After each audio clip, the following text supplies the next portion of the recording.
మనం ఎంజాయ్ చేసేది థియేటర్ని, మనం సినిమా చూసేది థియేటర్ని, కటౌట్లు పెట్టి ఎంజాయ్ చేస్తున్నారు. పాలాభిషేకం ఎందుకంటే అంతదాకా ఎందుకు? రిపీట్ రన్ సినిమాలు ఫుల్స్ వస్తున్నాయి కదా, ఎందుకు వస్తున్నాయి మరి? ఓటీటీలో ఉంది కదా మూవీ, అది థియేటర్ ఎంజాయ్మెంట్ మిస్ అవుతున్నాం కదా సార్. ఇది ఇప్పుడు ఆల్మోస్ట్ 5 నెలల నుంచి సరైన సినిమా అనేది పడలేదు అందరికీ. ఇక్కడ ఉన్న వాళ్ళందరికీ కూడా, మనందరికీ కూడా పెద్ద అనేది చాలా ఇంపార్టెంట్ సినిమా. ఆ ప్రొడ్యూసర్లేమో పర్సంటేజ్ సిస్టమ్కి మేము వ్యతిరేకమని ఓపెన్గా డైరెక్ట్ ఇంటర్వ్యూలో ఇస్తున్నారు కదా ఆయన టీవీలో. మరి ఏంటి దీనికి సొల్యూషన్ ఏంటి? ఎందుకంటే ఇంకా చాలా దగ్గరకు వచ్చేసింది. అంటే సొల్యూషన్ ఏం లేదండి. యాక్చువల్లీ మేమైతే పర్సంటేజ్ విధానం అని లాస్ట్ మంత్ ఫస్ట్ నుంచే స్టార్ట్ అయినది.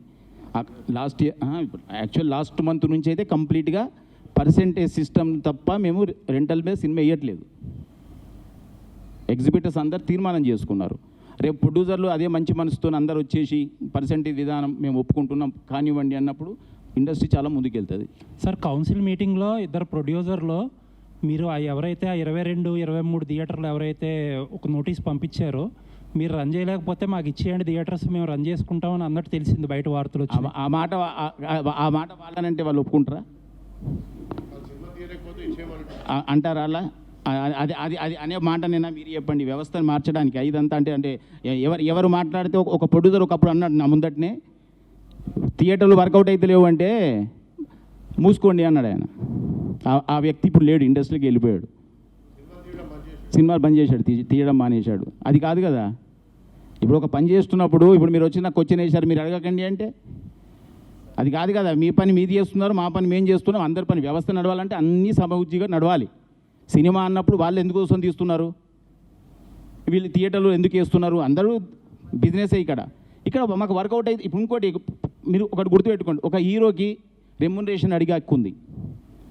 ఒక నిర్మాతకు సినిమాను అమ్ముకునేటప్పుడు ఏ రేట్ అయినా సరే ఈ రేట్ నాది అని చెప్పిన హక్కు ఉంది. ఒక డిస్ట్రిబ్యూటర్కు ఒక థియేటర్లో టర్మ్స్ చేసేటప్పుడు ఈ టర్మ్స్ కావాలి అని అడిగే హక్కు ఉంది. ఎగ్జిబిటర్కి ఏ హక్కులు లేవా చెప్పండి? ఏ హక్కు లేదా? అంటే ఏంటి అసలు? థియేటర్ ఇన్ని కోట్ల థియేటర్ని కట్టుకొని చేసి నాకు ఇది కావాలి అని అడిగితే సమస్యలు ఏంటండి? నాకు కావాలి అన్నప్పుడు ఎందుకు గొడవ? అంటే సార్ మీరు ఒక రిలీజ్ చేసిన ప్రెస్ నోట్లో ఫస్ట్ వీక్ కింద, సెకండ్ వీక్ కింద, థర్డ్ వీక్ కింద అని ఉంది. అంటే ఎయిర్ కూల్డ్ థియేటర్స్కి అదే పర్సంటేజ్, ఎయిర్ కండిషన్ థియేటర్స్ అన్ని ఎయిర్ కండిషన్లు ఎయిర్ కూల్డ్లు అవుతాయి కదండి. ఇచ్చినప్పుడు జరుగుతాయి కదా. ఇప్పుడు అదే చెప్పాను మీకు ఇంతకుముందు. ఇచ్చిన తర్వాత ఏ థియేటర్ అన్నా బాగా లేనప్పుడు నిలదీసే హక్కు మీకు కూడా ఉంది కదా. మీరు ఇప్పుడు ఆ థియేటర్కి వెళ్ళి ఏంటి థియేటర్ ఇలా ఉంది మీరు రాస్తారు కదా, మీడియా మీరు రాస్తారు కదా, థియేటర్ ఇంత పర్సంటేజ్లు తీసుకొని ఇంత డబ్బు కలెక్ట్ చేసుకుంటున్నారు, తీరా చూస్తే థియేటర్లో ఏసీ సరిగా లేదు, సీటు సరిగా లేదు, సౌండ్ సరిగా లేదు, మీరే రాస్తారు కదా. అప్పుడు ఇప్పుడు మీరు ఇంత పర్సంటేజ్ అని అంటున్నారు కదా, ఇప్పుడు ఇలా కాకుండా వయా మీడియాకి ఏమైనా ఫ్లెక్సిబుల్ థింగ్స్ కూడా మీరు ఆలోచించారా? అంటే వాళ్ళతో కూర్చొని ఇంత కాకపోయినా ఇంత ఈ సినిమాలో కాదండి. ఇప్పుడు ప్రాబ్లం ఏంటంటే చాలాసార్లు మీటింగ్లు అయినా మీకు గుర్తుండదు. అప్పుడెప్పుడు 21st నుంచి మేము థియేటర్లు బంద్ చేస్తామంటే పవన్ కళ్యాణ్ గారి సినిమాని టార్గెట్ చేశారా? వీరమల్ అప్పుడు గుర్తుందా? ఇలా గత ఎప్పుడు ఏ సినిమాకు ఓ సినిమాకి టార్గెట్ అంటూనే ఉంటారు. ఇది ఎప్పుడు పరిష్కారం అవుతుంది చెప్పండి? అవును. తర్వాత ఛాంబర్ ఎవరు రెస్పాండ్ కాలేదు కదా. అదే అన్ని ఓపిక పట్టిన తర్వాతనే ఇప్పుడు తెలంగాణ ఎగ్జిబిటర్స్ తట్టుకోలేక అనే దానికి ఇంకోటి కూడా చెప్తున్నా. చాలామంది ఇప్పుడు సిటీలో ఇప్పుడు మీరు చెప్తూ చూసినా సౌండ్లు బాగలేవు, ఇవి లేవు, బాగలేవు అని. అవన్నీ ఎందుకోసం జరిగినాయి? వాళ్ళు మూత క్లోజ్ చేయడానికి రెడీ ఉన్నారు. వాళ్ళు పర్సంటేజ్ విధానం రాలేదనుకోండి మేము మూసేస్తామంటున్నారు. పర్సంటేజ్ విధానం వచ్చింది మేము రెన్యువేషన్ చేస్తాం. చాలామందికి నేను పొద్దున్న చేస్తే ఫోన్ కొడతాను, ఏమంటే ఆ థియేటర్ బాగా చేయండి, అది చేయండి సార్. మీరు పర్సంటేజ్ సిస్టమ్ వస్తే నా థియేటర్ నడుస్తుంది, లేకపోతే నేను థియేటర్ బంద్ చేస్తున్నా. ఏం చేయమంటారు చెప్పండి? థియేటర్లు బంద్ చేపిద్దామా? సిటీలో 23 థియేటర్లని హోల్డ్ చేశారు. 23 థియేటర్లు పర్సంటేజ్లో వేస్తేనే వేస్తామని చెప్పి లిస్ట్ ఇచ్చారు మన తెలంగాణ ఛాంబర్ నుంచి. ఆ 23 థియేటర్లలో అన్ని లెస్సీలు ఉన్న థియేటర్లే, ఎవరి ఓనర్లు కాదు. ఇప్పుడు వీళ్ళందరూ మాకు నష్టాలు వస్తున్నాయి, లెస్సీలు చెప్పేది ఏంటి? వీళ్ళందరూ మాకు నష్టాలు వస్తున్నాయి కాబట్టి మీరు పర్సంటేజ్ చేయాలంటున్నారు. నష్టాలు వస్తున్న వ్యాపారం ఎవరు చేయమంటున్నారు? వాళ్ళు మేము థియేటర్లు వదిలేయమని అడుగుతున్నాం. ఆ థియేటర్లు వదిలేయండి, మేము ఆ సినిమాలు ఇప్పుడు మా ఉన్నాయి రిలీజులకి మేము ఓనర్లతో మాట్లాడుకుని ఓ ఫేవరబుల్ టర్మ్స్ లో మేము టేక్ ఓవర్ చేసుకుని థియేటర్స్ మేము రిలీజ్ చేసుకుంటున్నాం. మీరు లాస్ వస్తుంది అంటున్నారు కదా, లాస్ వస్తున్న థియేటర్లు పట్టుకుని ఎలాడాల్సిన పనే ఉంది? వదిలేయచ్చు కదా, అంత త్యాగాలు చేయాల్సిన అవసరం ఏం లేదు కదా, వదిలేయచ్చు కదా థియేటర్లు. మరి లాస్ రాకపోతే ఎందుకు పట్టుకుని ఎలాడుతున్నారు థియేటర్ని? మూసాపేటలో మొన్న ఒక మల్టీప్లెక్స్ ని బాగా డెవలప్ చేశారు. ఈ మధ్య కాలంలోనే ఒక మల్టీప్లెక్స్ మూసాపేటలో బాగా డెవలప్ చేశారు. నిన్న కూర్చున్న ఒక పెద్ద ఎగ్జిబిటర్. దాని ఎదురుగుండానే మనందరికీ బాగా అలవాటైన ఒక సింగిల్ స్క్రీన్ ఉంది. దాన్ని ఇప్పటిదాకా డెవలప్ చేయట్లా. దాన్ని డెవలప్ ఇప్పుడు ఒకవేళ ఓనర్ చేద్దామన్నా కూడా చేయనివ్వట్లా. ఎందుకు ఇప్పుడు సింగిల్ స్క్రీన్ ఎంత బాగా డెవలప్ చేస్తే అంత బాగా జనం వెళ్తారు కదా!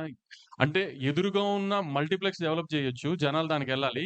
సింగిల్ స్క్రీన్ మాత్రం కుప్పతొట్టులో ఉండి వాసన వస్తూ ఉండాలి. అంతేనా? దాన్ని డెవలప్ చేయనివ్వరా?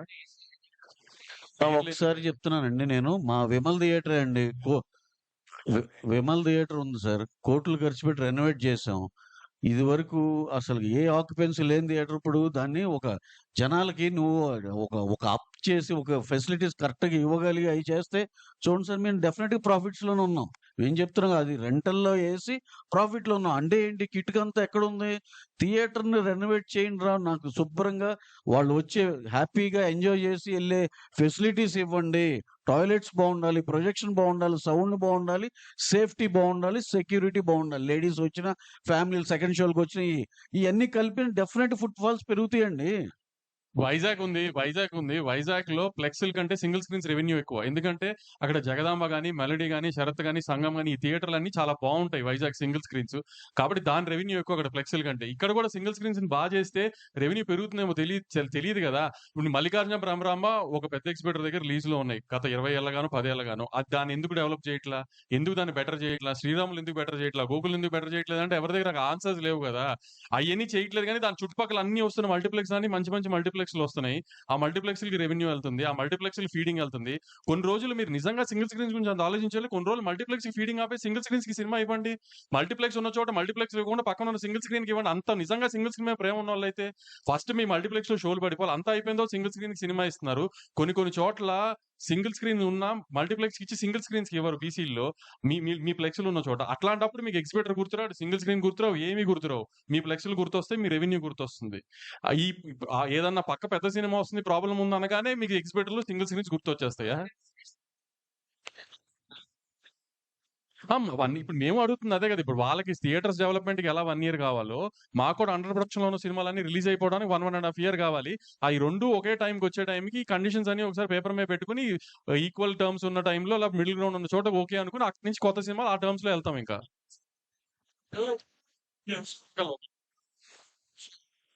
కాబట్టి వాళ్ళేంటంటే పర్సెంటేజ్ ఇవ్వకపోతే మేము వాడము అన్నది క్లారిటీగా చెప్పారు. So something around 24 theatres 23 theatres. In case వాళ్ళు అదే పట్టుదల మీద ఉంటే మీ తాలూకా స్పందన ఏంటి? అంటే ఇప్పుడు ఆ 23 థియేటర్స్‌లో సినిమా అయిందంటే ఫస్ట్ ఎఫెక్ట్ అయ్యేది పెద్ది. సో అప్పుడు పెద్ద ఎఫెక్ట్ అయితే ఏంటంటే అప్పుడు చిరంజీవి గారి దగ్గరికెళ్ళి, చరణ్ గారి దగ్గరికెళ్ళి సార్ ఇది సార్ సిట్యుయేషను. ఇట్లా లాస్ట్ మినిట్‌లో చెప్పారు. ఆల్రెడీ ప్రొడ్యూసర్ అనే ఆయన పెద్ది మీద ఒక అమౌంట్ ఆఫ్ ఎక్స్‌పెండిచర్ అయిపోయింది. సో ఇప్పుడు ఈ హిట్ తీసుకునే పొజిషన్‌లో ప్రొడ్యూసర్ లేరు. కాబట్టి ఏం చేద్దామండి అని చిరంజీవి గారిని అడగడమే ఇంక నెక్స్ట్.